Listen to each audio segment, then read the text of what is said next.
Well, reports from Malawi this week say that Vice President Jane Ansah will be going on a private trip to the United Kingdom, accompanied by a delegation of no less than 15 people. That trip is expected to happen from the 26th of this month, that's on Friday, until the 10th of January next year. The announcement has now sparked concern as well as criticism of the government. Let's speak to Jack McBrams, investigative journalist and AFP News Agency correspondent. We're also joined by Hopewell Chin'ono, a journalist as well who focuses on issues around the continent. Jack, you are in Malawi, am I right? So I want to start with you. Do we know for a fact that this trip is actually going to happen? Because the government has now issued a note disputing, in fact, saying the costs that have been linked to these reports are in fact fake news. Thank you for having me. We know for a fact that the trip is on because that is not in dispute. I think what is in dispute here is how much and the trip will cost and who else will be on that trip.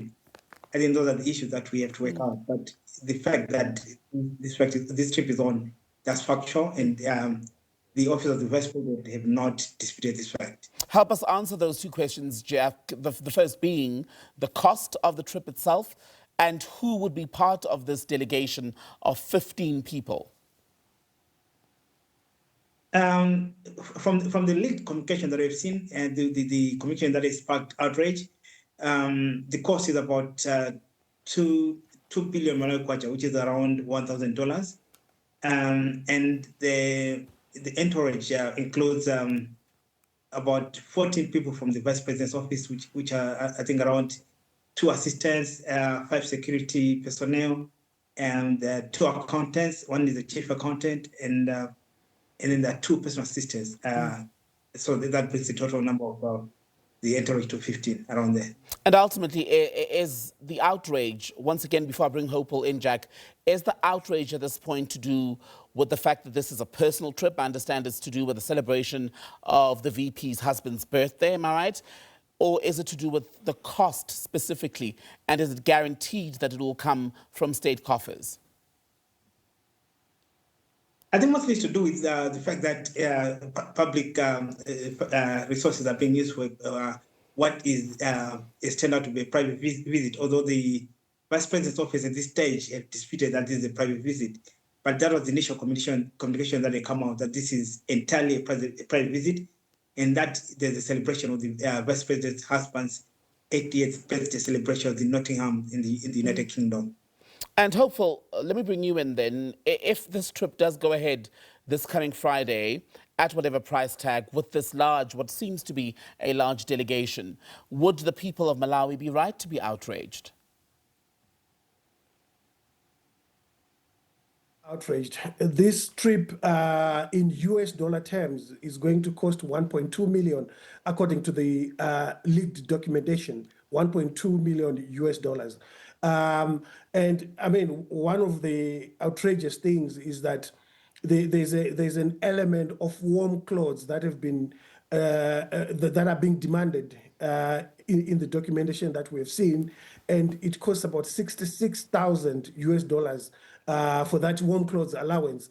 That would pay teachers in Malawi, about 70 teachers in Malawi. Malawi is a very poor country. 75%, 70 to 75% of Malawians are living in poverty or abject poverty. And Malawi has got a population of 22 million. It means 16.5 million Malawians are living in poverty. And for a vice president who ran with a partner, political partner, President Tarika, on the basis of change and austerity, to be spending this huge amount of money is outrageous. What I found very sad about the pushback that was put out by a public relations officer from her office was that they said it is fake news, but they did not say the figures are not correct. They did not say the numbers of people that are in the leaked documents of 15 people going are not correct.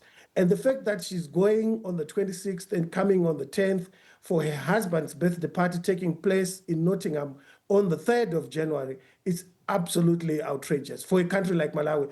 And for context, one of the sad things is that just recently, the president of Malawi just came back from a private trip again from South Africa, where people in his office are saying over $1 billion US was spent on a health bill alone. Right. He's 86 years old.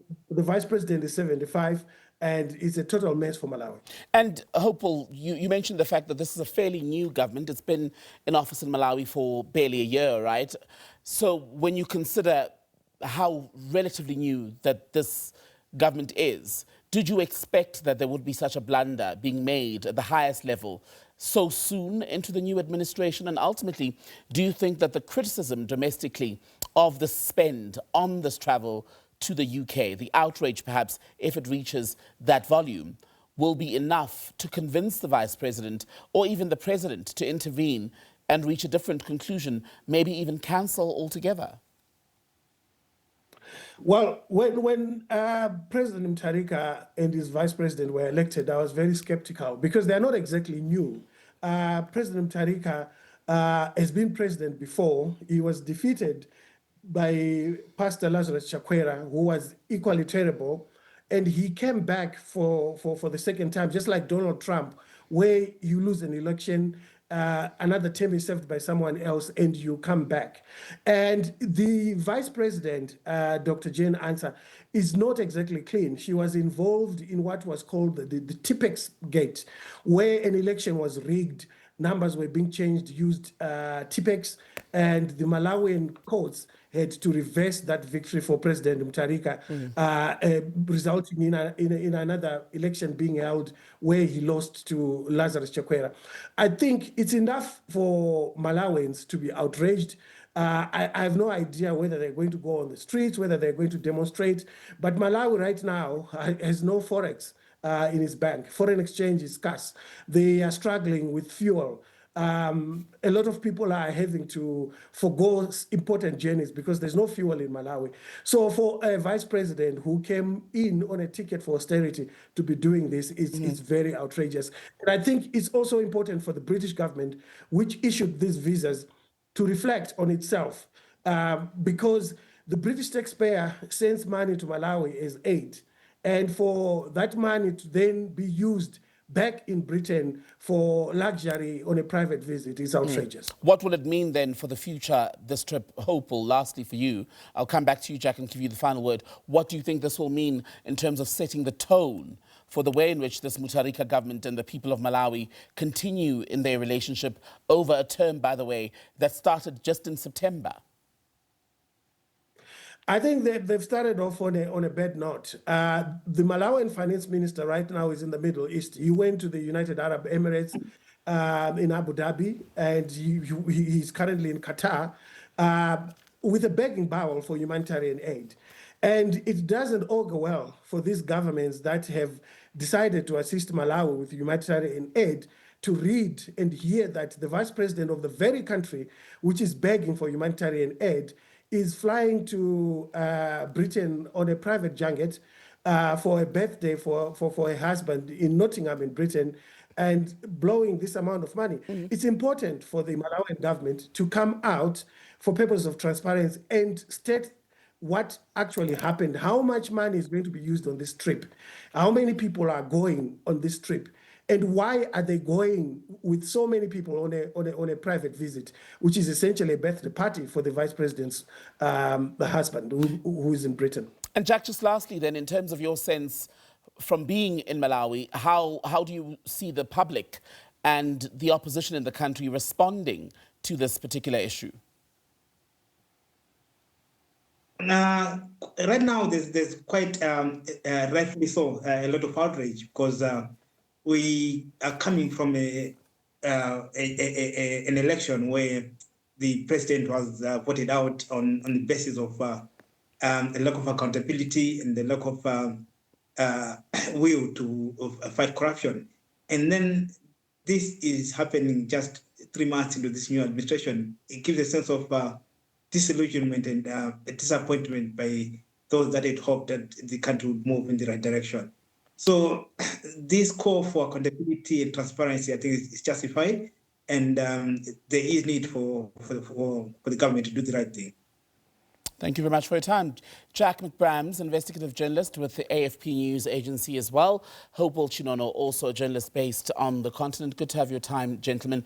Thank you for being on the SABC News channel.